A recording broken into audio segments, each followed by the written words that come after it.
Welcome to Green Party Petitioning 2014.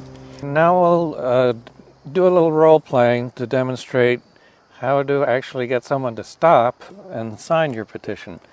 Now, I've found over the years that there are two basic ways that people approach petitioning.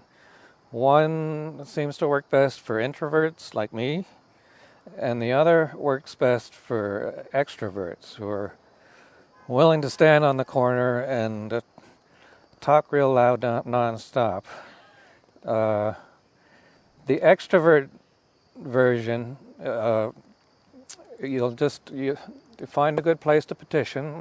Farmers markets are very good, where there's a lot of traffic, and then you usually have two clipboards at least, and you'll just stand there and say, "Who would like to sign a petition to get the Green Party on the ballot?" "You, sir, would you like to sign?" "Ma'am, would you like to sign this petition?" And so on. And if you're good at it, and if you've got the energy to keep it up, that works very well. In fact, our best petitioners seem to use that technique. That's difficult for me, so I take a slightly different approach. So here's the new state form. The first thing you do is simply fill in the name of the county where you're standing when you collect the signatures. If you're in Baltimore City, just check Baltimore City. This part should already be filled in with the Green Party and the name and address of our state chair, Tim Willard. The middle portion of the form are the 5 signature blocks that you'll get folks to sign. And then when you're all done, at the bottom, you'll complete the circular's affidavit. Just your name, your address, telephone number, signature, and date. You fill out the county where you are collecting the signatures, but the people who sign the form do not necessarily have to live in that county. This is an older requirement that the state has done away with. Now the petitioner can fill out all of the information for the person except the signature. They have to sign it themselves. And finally, at the bottom, whoever has been collecting the signatures for this sheet has to fill out an affidavit that includes their name, their address, and a telephone number, and then sign it down here. And this affidavit is basically saying that you witnessed all of these signatures. So you have to be a little bit careful about not letting this get too far out of your sight.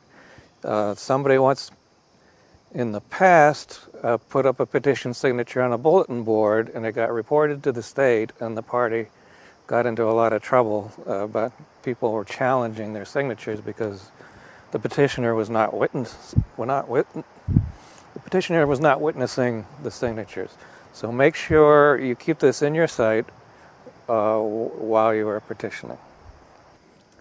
So, do I have to be a registered voter, or do I have to be from Maryland, or a citizen, or over 18 to collect these signatures, Tim? You only have to be 18 years old or older. You don't have to live in the state or be a citizen or even be registered to vote. Just as long as you're 18 years old, you can collect signatures. What if someone is new to Maryland, or they just turned 16 and they want to register to vote and then sign the petition? Is that okay? In Maryland now, people can register to vote when they're 16 years old. Usually they get a form when they're registering to get their driver's license, as long as they're 18 before the next election. So anybody who's 16 years old or older can sign a petition. Does someone need to sign their whole name with all the formal first name and initials as in the print boxes? The most important thing about the form is to get the full first name, any middle initials they have, and the full last name. This information can either be on the printed line or the signature line, or a combination of both. But that's the most important piece of information to get. Nicknames are not acceptable. If they have 2 middle names, you need 2 middle initials. All of this can be double-checked later, but try to remind them to get all this information down. What if the person has moved within Maryland since they registered to vote? They should try to put down the address where they will be registered at election time or when we turn the signatures in. What if someone makes a big mistake and wants to cross out something like their address? They can cross out the mistake, and if there's room, they can write above it. But if there's no room, or if it won't be legible, they can just cross out the whole box and start it over. Why is the date of birth on the form optional when everything else is mandatory? The date of birth helps the Board of Elections look people up in their database, but it's not absolutely necessary for the petition. And many people do not like giving out their date of birth, so it's fine if they don't want to put it down. Do I have to fill out a whole sheet to submit it, or can I submit a sheet with just one signature? You can turn in full sheets or partial sheets or even sheets with just one line filled out, just as long as you fill out the petitioner's affidavit on the bottom and sign it.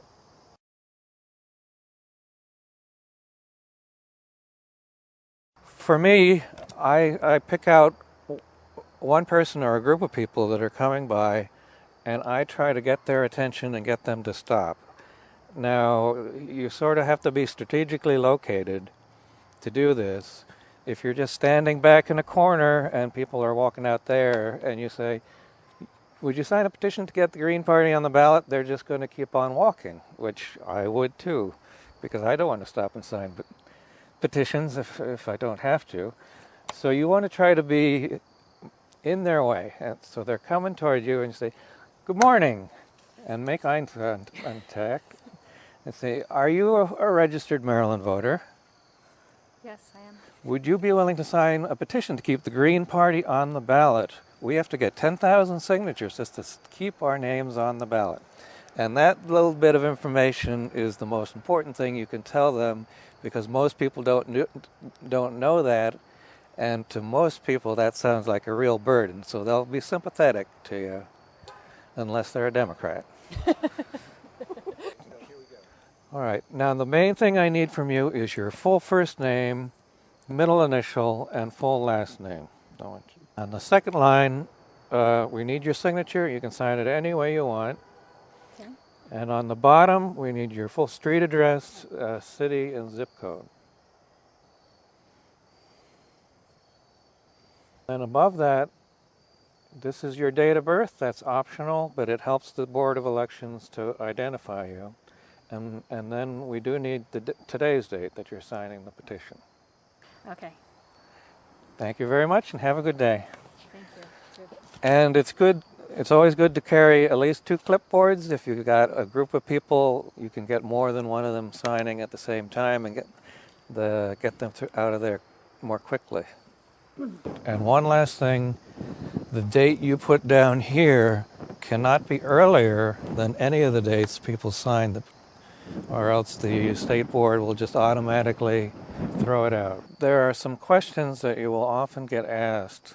One of them, people will say, but I'm a Democrat or I'm unaffiliated, and that it doesn't matter how you're registered to vote. It doesn't affect your party affiliation. All it says is that you are willing to have another choice on the ballot, and most people will support choice.